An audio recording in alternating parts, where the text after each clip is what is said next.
हम लोगों ने लास्ट वीडियो में गोलीय दर्पण के बारे में पढ़ा था। उसमें हमने यह देखा था कि गोलीय दर्पण दो प्रकार के होते हैं। इनको दो भागों में इसलिए बांटा गया था क्योंकि इनका परावर्तक सतह अंदर या बाहर दोनों तरफ हो सकते हैं, और उनके बारे में हमने यह देखा था कि उनका ध्रुव तथा उनका वक्रता केंद्र क्या होता है। इस वीडियो में हम लोग उसके फोकस के बारे में अध्ययन करेंगे। फोकस क्या होता है यह जानने के लिए हमें किसी क्रियाकलाप की आवश्यकता पड़ेगी, लेकिन उससे पहले आप क्या लिख सकते हैं यह जान लीजिए। यदि कोई भी दर्पण हो उस पर प्रकाश आएगा और परावर्तित होगा, तो परावर्तित किस प्रकार हो रहा है और किस प्रकार किरणें आ रही, उन्हीं के आधार पर फोकस दूरी या फिर फोकस को निर्धारित किया जाता है। कोई भी दर्पण लीजिए, उसका प्रधान अक्ष को लीजिए और प्रधान अक्ष के समानांतर यदि किरणें कहीं से भी आ रही हो या फिर अनंत से या फिर किसी भी बिंदु से आ रही है, तो वह परावर्तन के बाद सभी किरणें एक दूसरे को जिस बिंदु पर काटे न या फिर काटते हुए प्रतीत हो, उसी बिंदु को हम लोग फोकस या फिर मुख्य फोकस कहते हैं। अब इन्हीं बात को हम एक क्रियाकलाप के साथ समझने की कोशिश करते हैं। मान लीजिए हमारा यह दर्पण हो गया और अनंत से प्रकाश की किरण पुंज आ रही है और इस दर्पण पे रिफ्लेक्ट होने के बाद ये एक बिंदु पे काट रही है। इसी बिंदु को हम लोग अवतल दर्पण का मुख्य फोकस कहेंगे, क्योंकि ये हमारा अवतल दर्पण है। यदि उत्तल दर्पण लेंगे तो उत्तल दर्पण का मुख्य फोकस। यदि हम अनंत से प्रकाश को भेज रहे हैं ना, तो ये लगातार समानांतर आ रही है और आने के बाद ये इस बिंदु पे मिल रही है सभी किरणें। अब इसी बिंदु को हम लोग अवतल दर्पण का मुख्य फोकस कहते हैं। अब हम अनंत से लेने से यही फ़ायदा है कि मान लीजिए अनंत पे कोई वस्तु रखे है ना, तो उसका भी प्रकाश ही आएगा, कुछ और नहीं आएगा। तो अनंत से प्रकाश यदि किसी वस्तु का भी आ रहा है ना, तो वो जिस बिंदु पर काटेगी ना, उसी बिंदु पर उसका प्रतिबिंब बनेगा। और हमने लास्ट लेक्चर में यह देखा था कि जिस बिंदु पे काट रही है ना किरणें एक दूसरे को, उस पर वास्तविक प्रतिबिंब बनेगा। तो यह वास्तविक भी होगा और उल्टा भी होगा, और यह प्रतिबिंब एकदम छोटा होगा क्योंकि इस पे कोई दूसरा ऊपर नीचे की ओर प्रतिबिंब बन नहीं रहा है, और जिस पे काटती है उसी पे प्रतिबिंब बनता है।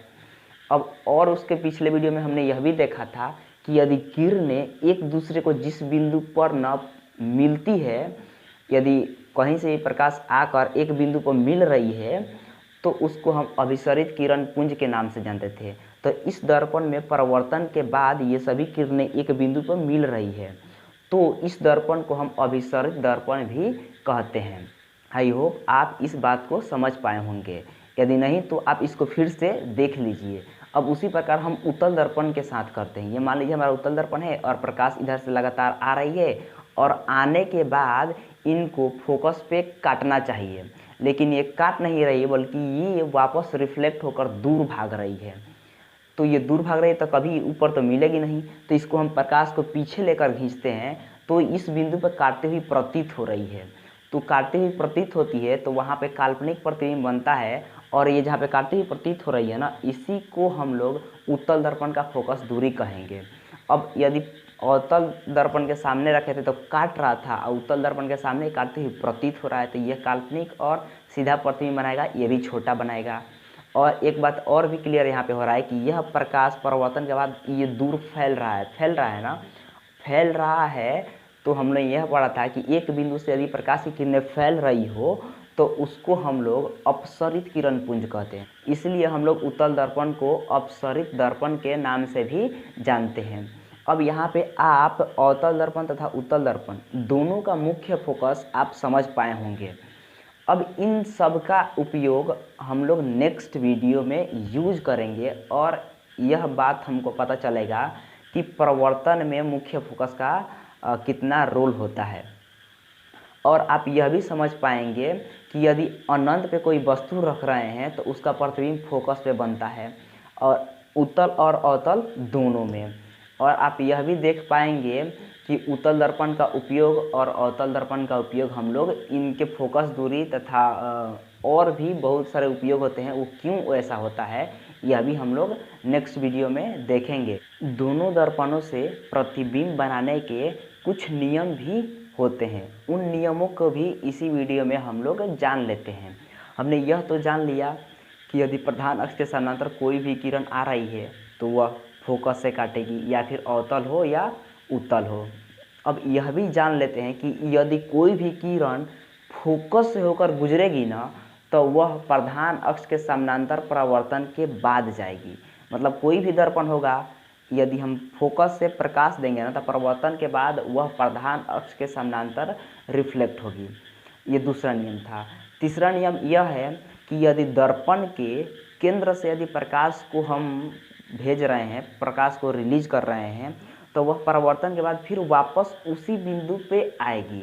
मतलब कि यदि केंद्र से हम अवतल हो या उत्तल हो, दोनों में प्रकाश को जब हम परावर्तन के लिए रिलीज करेंगे तो वह परावर्तन के बाद फिर वापस उसी लाइन पे आती है।